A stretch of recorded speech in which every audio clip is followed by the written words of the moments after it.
주님께서 여러분과 함께 마르코가 전한 거룩한 복음입니다.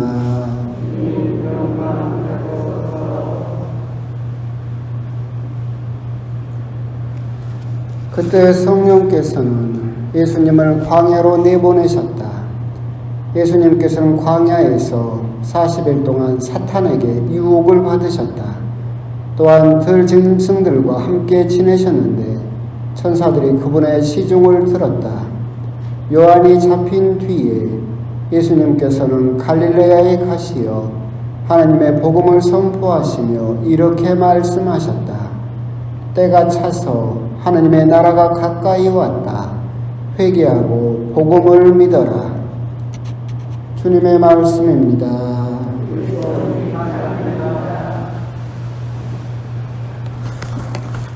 참 예수님, 죄수일로 사순 시기가 시작되었고 또 어느덧 한 주일이 지나고 2월도 이제 일주일 정도 남은 것 같습니다. 사순절 일주일을 시작하면서 먼저 기쁜 소식을 한 가지 전해드리겠습니다.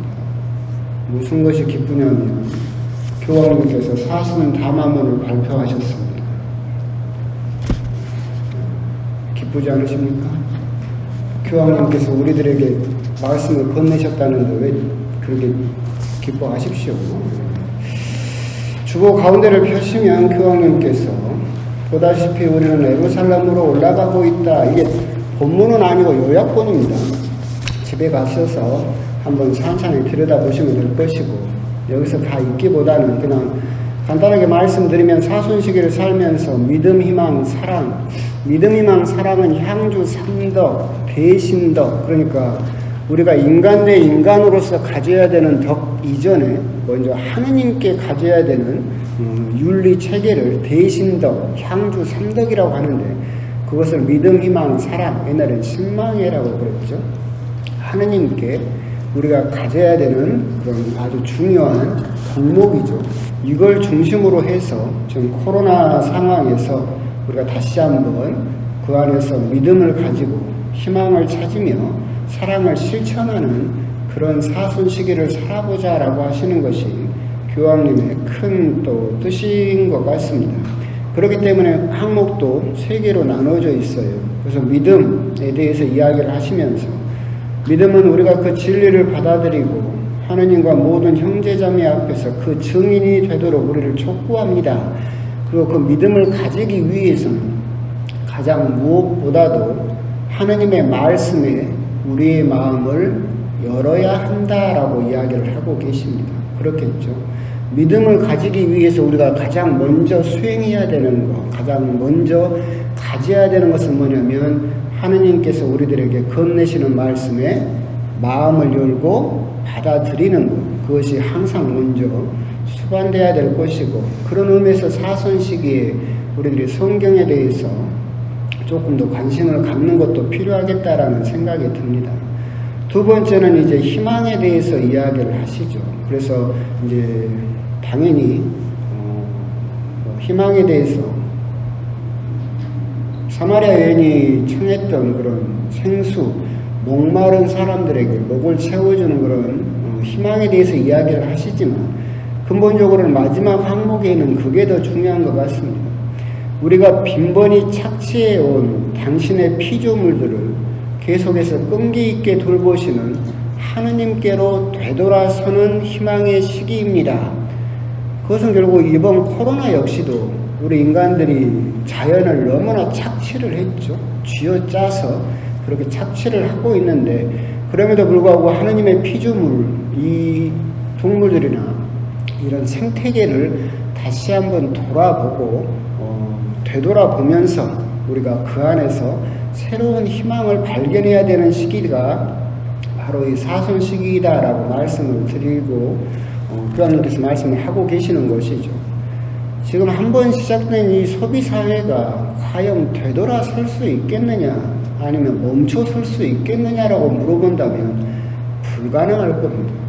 우리들이 지금 쓰고 있는 플라스틱이나 일회용품이나 핸드폰이나 이것을 없이 살아봐라라고 한다면 우리들은 못 살 거예요.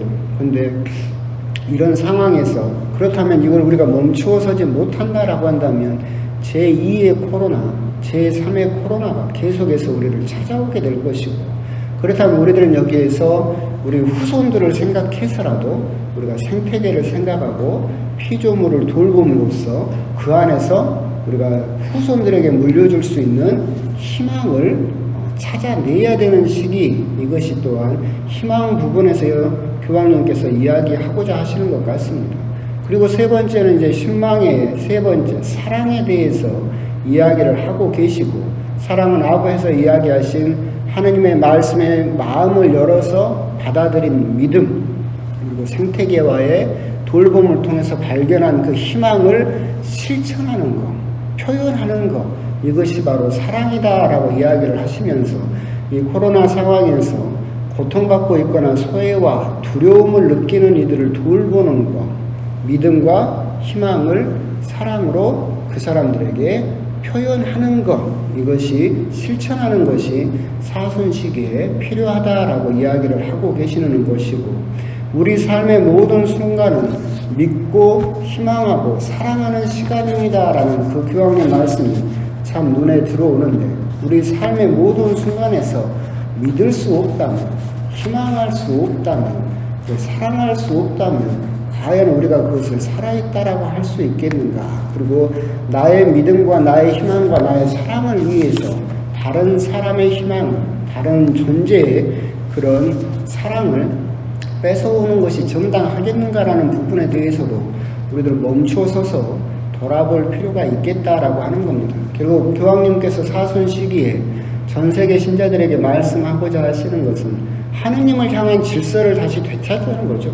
굳이 신망의 믿음과 희망과 사랑이라는 대신덕을 주제로 삼은 것은 결국 이 코로나 상황이 인간들 안에서만 일어나는 일 같지만 우리가 하느님과의 관계를 다시 정립을 한다면, 그래서 그 하느님과의 관계 안에서 피조물과의 관계를 다시 정립을 하고 사랑을 실천함으로써 그 관계를 정립한다면 지금보다 조금 더 나은 하느님의 백성이 될 수 있겠다라고 우리들에게 말씀을 건네고 계신 것이다라고 그렇게 생각하시면 되겠습니다. 그래서 그 내용은 천천히 한번 댁에 가셔서 보시고, 중요한 것은 사순 시기에 우리가 그것을 어떻게 실천할 것이냐, 하느님의 말씀에 어떻게 마음의 문을 열 것이냐, 그리고 사순 시기 때 다른 피조물들과 어떻게 화해를 해낼 것이냐, 일회용품이 되었든 아니면 플라스틱이 되었든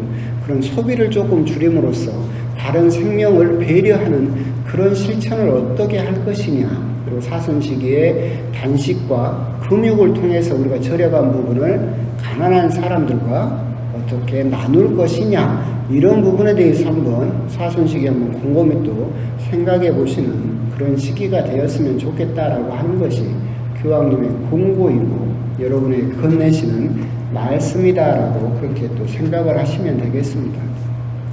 사순제 일주일 오늘 복음은 예수님께서 광야에서 유혹을 받으신 내용이죠. 올해는 마르코 복음이고, 그래서 예수님께서 광야에서 유혹을 받으신 것이 굉장히 짧게 나와 있죠. 다른 복음은 3가지 유혹이 나오고 훨씬 길게 나오는데, 마르코 복음은 그냥 예수님께서 광야에서 40일 동안 사탄에게 유혹을 받으셨다라고 그렇게 이야기를 전해주고 있습니다. 40일이라고 하는 것은 지금의 사순 시기의 근원이고, 결국은 이스라엘 백성이 광야에서 40년 동안 광야를 떠돌아다녀야 했던 그 시간들, 그리고 엘리야가 40주야를 달려서 호렙산까지 달려가야 했던 그 시간, 그 예수님께서 광야에서 사탄에게 유혹을 받으시면서 견뎌야 했던 그 시간을 우리가 지금 살아낸다라고 하는 것이고, 제수엘에 말씀드렸던 것처럼 이 40일의 의미는 결국 우리가 1년 365일 살면서 하느님께 드리는 시간의 11조다, 10분의 1을 다시 돌려드린다라는 의미를 가지고 우리가 적어도 하느님께서 주신 그 시간을 우리가 살아내면서 하느님께 그래도 조금씩이라도 돌려드리려고 해야 될 것 같다라고 하는 겁니다. 그 부분에서 우리가 한번 곰곰이 또 생각을 해볼 필요가 있는 건 그런 것 같아요. 예수님께서 40일 동안 광야에서 유혹을 받으시고 그렇게 고심극기하셨다. 광야는 결국 목마른 곳이죠. 배고픈 곳이고 힘든 곳이고 사람을 고통스럽게 하는 곳입니다. 유다의 광야는 특히나 낮에는 덥고 밤에는 영하로 떨어져서 굉장히 또 추운 곳이고 굉장히 힘든 곳이죠. 예수님은 그 광야에서 사탄에게 유혹을 받으시면서 그걸 견뎌내셨다라고 하는 것이죠. 또한 광야는 그렇게 힘들고 고통의 장소, 우리들을 고통스럽게 하는 장소임에도 불구하고 동시에 하느님을 만날 수 있는 장소로도 나오죠. 이스라엘 백성이 40년 동안, 엘리야가 40주야 동안, 예수님이 40일 동안 광야에 계심으로 인해서 결국은 모두 하느님을 체험하고 만나게 되었다라는 장소로도 등장을 하고 있습니다. 여기에서 우리들이 내 자신에게 물어볼 질문은 이겁니다. 여러분의 광야는 어디입니까? 그 사람일 수도 있고, 그 장소일 수도 있고, 그 사건일 수도 있습니다. 그 사건을 떠올리면, 그 사람을 만나기만 하면, 그 장소에 가기만 하면 목마르고 배고프고 괴롭고 힘들게 하는 나의 광야는 어디인가? 그 부분을 한번 우리들이 생각을 해볼 필요가 있습니다. 저는 이 부분에서 대부분 사람일 거라고 생각을 합니다. 사람만이 희망이다라고 누가 책을 쓰기도 했지만 사람만이 희망인 것은 맞습니다. 하지만 또 곰곰이 생각을 해보면 사람만이 절망입니다.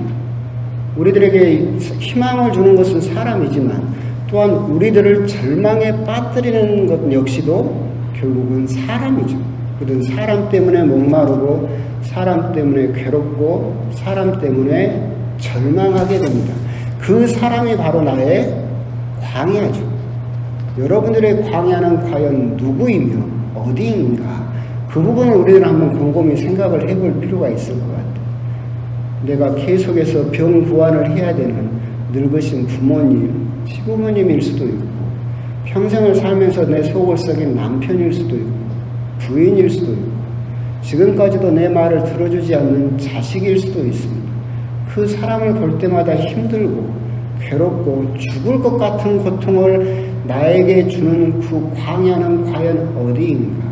그리고 여러분들은 그 광야에서 잘 살고 있는가? 그 광야를 도망쳐 버린 것은 아닌가? 아까 말씀드린 바와 같이 광야는 두 가지 의미가 있다고 그랬죠. 우리를 죽을 것처럼 힘들게 하는 것이 광야이고, 하지만 광야는 결국 하느님을 체험하게 해주는 곳이 광야이다. 우리가 광야에 대해서 예수님께서 광야에서 40일 동안 계셨다라고 해서 끝나는 문제가 아니라 예수님이 그렇게 견디셔야 했던 광야를 우리도 지금 살고 있고, 우리가 그 광야가 두려워서 도망쳐버리면 끝내 하느님을 만나지 못하게 된다. 제가 생각할 때 신부님, 그럼 신부님의 광야는 누구입니까? 라고 물어보면 누구라고 했습니까? 저는 여러분입니다. 신부의 광야는 신자입니다. 여러분들을 보면 좋죠? 좋아요. 좋아요. 그냥 좋네 그냥. 그러면 좋겠지만 여러분만이 희망이면서 여러분만이 절망이기도 합니다. 어쩔 때는 우리 신자분들은 저를 너무나 죽을 만큼 고통스럽게 할 때도 있습니다. 하지만 신부가 그렇다고 해서 여러분을 떠나면 하느님을 만날 수 있겠습니까? 없습니다.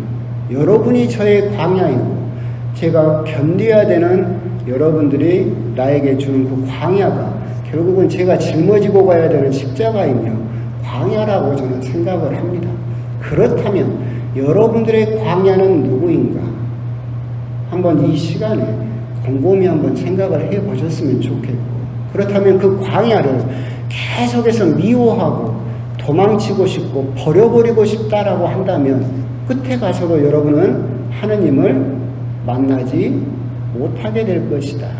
이스라엘 백성이 광야에서 40년을 헤맨 이유, 엘리야가 40주야를 달려서 호렙산까지 달려야 했던 이유, 그리고 예수님이 40일 동안이나 단식하시면서 광야에서 버텨내셨던 그 이유, 그리고 그에 따른 그 결과를 우리들이 생각을 해볼 때 나에게 주어진 그 광야를 나는 어떻게 견뎌내고 있는가, 어떻게 걸어가고 있는가, 그 부분에 대해서 한번 곰곰이 생각을 해보셨으면 좋겠고, 그 광야에서 도망쳐서는, 그 광야에서 벗어나서 이스라엘 백성들처럼 다시 이집트로 되돌아갔다면 이스라엘 백성은 결코 하느님의 백성이 될 수 없었을 것이고, 엘리야도 호렙산을 달리다가 중간에 포기하고 되돌아갔다면 왕에게 그냥 목이 잘려